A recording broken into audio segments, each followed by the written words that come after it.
So we have one of those classic battle of the sexes type videos with a female versus male grappling match that we're going to be taking a look at today. More specifically, what we have here is a female who is a black belt in judo versus a guy who I would assume has had zero training in judo. If I remember correctly, this is for some Norwegian television show or something like that, so I'm not really going to be able to understand anything anyone says, so I'm just going to keep this on mute.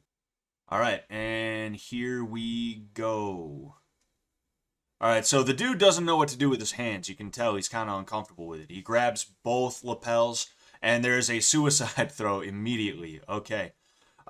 He is now in the guard, and he's still got his hands on the lapel. It's kind of a dangerous situation for him to be in, and that's why he's got an armbar right now. So what he's got to do is he's got to let go, and he's got to try and pull his elbow out from where it is. But he seems to be holding on. And there is the tap.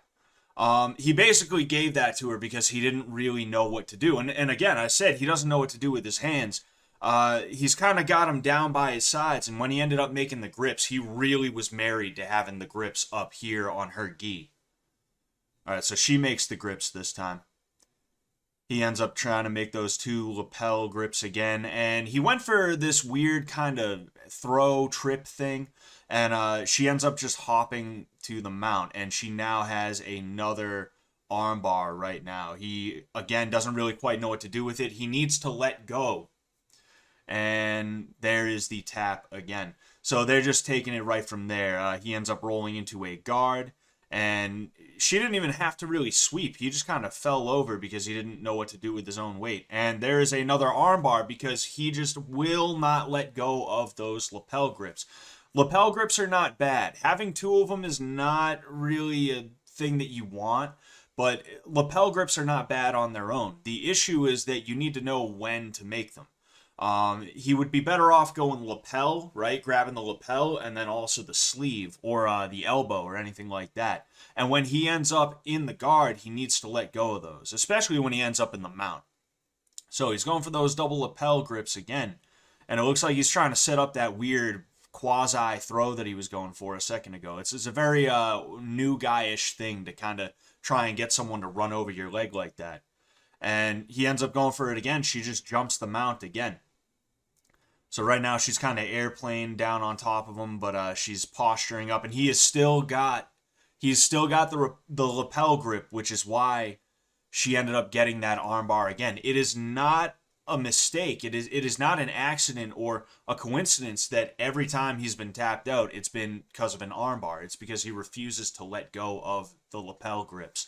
What he needs to do is, instead of being here, right, trying to hold on to the grips, he needs to be in here when he's in the mount. Lapel grips again. He's just not learning the lesson. So he ends up trying to break the grips, which I don't even necessarily think is a bad thing. And there's a drop seonagi, but oh man, that's interesting. He ended up in a back take position, and now she ended up rolling over, and he has a back mount. And there's a break in the action. I'm not exactly sure why the break in the action was there, but considering this is judo, I'm going to assume that it might potentially have something to do with the way the judo rule set is, which is one of the reasons why I'm not the biggest fan of judo. I think it's interesting. I'm not saying I wouldn't do it. It's just that when it comes to judo as a grappling art, that's kind of one of the issues that you have with it, is that if there is what is perceived to be a stalemate, they just kind of break. They just kind of break the action. They stand them back up, or they just there is a break in the action, and then all of a sudden you're in a weird position where even though somebody ended up on top, they now have to get up, or they have to give up the position in some way, shape, or form. I'm not a big fan of that. In addition to that, I'm not a big fan of how an ippon is the end of a match, even though you'll have these situations where someone technically is thrown and an ippon is awarded, but they ended up rolling through and now they're on top or something like that, right? And in fact, I think the first video on my channel was about why you don't see judo in MMA that much. And I do, like I said, I do like judo. I'm not trying to down talk it or anything like that. It's just that judo is a very specific thing, and because judo wants to be its own thing, you don't see a lot of judo people crossing over into the MMA world. I know there are judo guys in the MMA world, and girls for that matter. Ronda Rousey was on the top of the world at one point. She was a judoka, but you don't tend to see nearly as many of them in MMA as you do, say, wrestlers or Brazilian Jiu-Jitsu practitioners. But they end up talking for a little bit. They take a bit of a break. The guy ends up being very out of breath. I, again, cannot tell you what they're saying. I have no clue. But they do end up going for another round. So we're going to check that out now. All right, so here we are for round two. They are starting a lot further away this time. I'm not sure why, but they're here they are. All right, so let's see if the guy has learned his lesson about the double lapels thing. All right, so he's still kind of doing the new guy shuffle. You can tell he doesn't really know what to do at all. He's kind of apprehensive at this point, which, it's understandable. He's been submitted like 5 times. All right, so we have grips again, and it looks like he's going for the double lapels again. And, oh, man, suicide throw does not work this time. That was good. He just had the right idea. He was trying to control the legs while he was trying to pass the guard, but he gave up on it a little bit too quick, and because of that, he's in closed guard right now. She ended up opening up to try and roll him. It didn't work the first time, but it did the second time. So she's in side control right now, going a knee on belly to transition to the full mount. Not sure if she has. I don't think she has a choke or anything like that. I think she's just very heavy on him, and he's kind of panicking right now. And he ended up turning in a way that gave her the back, and she ends up getting a choke in there. I'm not sure what kind of choke it was exactly. I don't think it was a rear naked choke. We're gonna go ahead. We're gonna see if we can figure out exactly what kind of choke that is. It's weird because I'm pretty sure this is her elbow. I could be wrong. It could just be a fold in her gi, but that kind of looks like her elbow. So I'm curious as to what he exactly was tapping to. It was kind of a weird position where she was starting to lose the back take. I don't know. Maybe she just had a lapel or something like that. Maybe she had her own sleeve. Maybe he was just honestly panicking and he didn't quite know what was going on, and because of that, he just was like, all right, whatever, tap, tap, tap. But we're gonna double check just to see exactly what was going on, to see if we can find anything. All right, so he ends up turning to his side and, yeah, I'm not quite sure what that was. If anybody knows what that was, feel free to tell me in the comments section. I know a bunch of different things you can do from that position, but what she was doing didn't really look like anything familiar to me. I'm going to be honest with you. I feel like he might have just tapped to the position or tapped because of fatigue or something like that. I mean, look at how tired this poor guy is. All right, here we go. And, oh, there it is. Double lapels. Our boy. And he's going for that. Oh, wow, okay. I think she got caught off guard for a second because that little thing he was trying the whole time ended up almost working. He goes for his own suicide throw. It fails. She ends up basically in a north-south position. All right, we're gonna see. He's definitely gonna try and muscle his way out of this. This is one of those positions when you first start, you think, oh, they're barely on me. I can muscle my way out of this.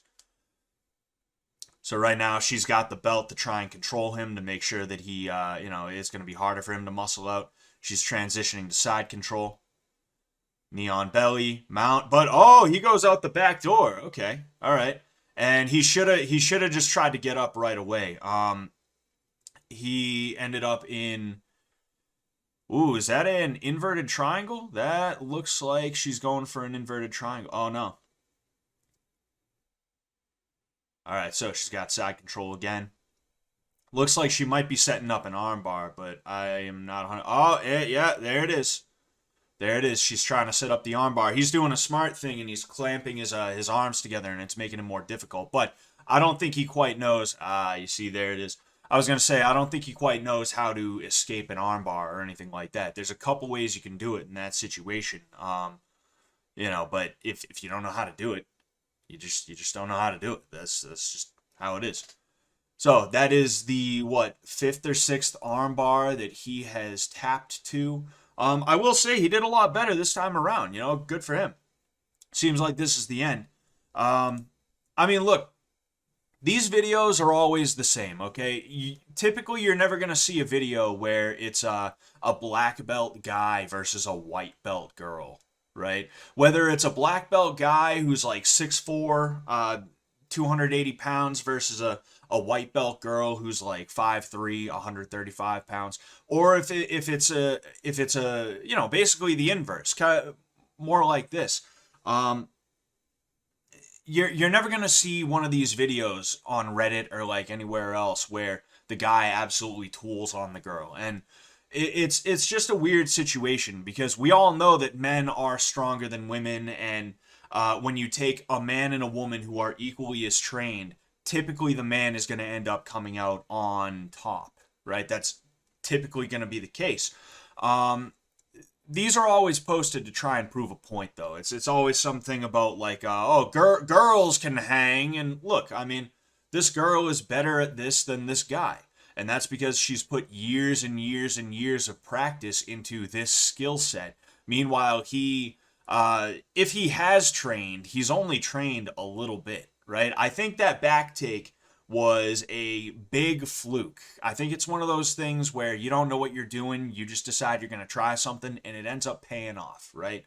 Of course, this woman is going to beat this guy. It's not some kind of girl power thing, right?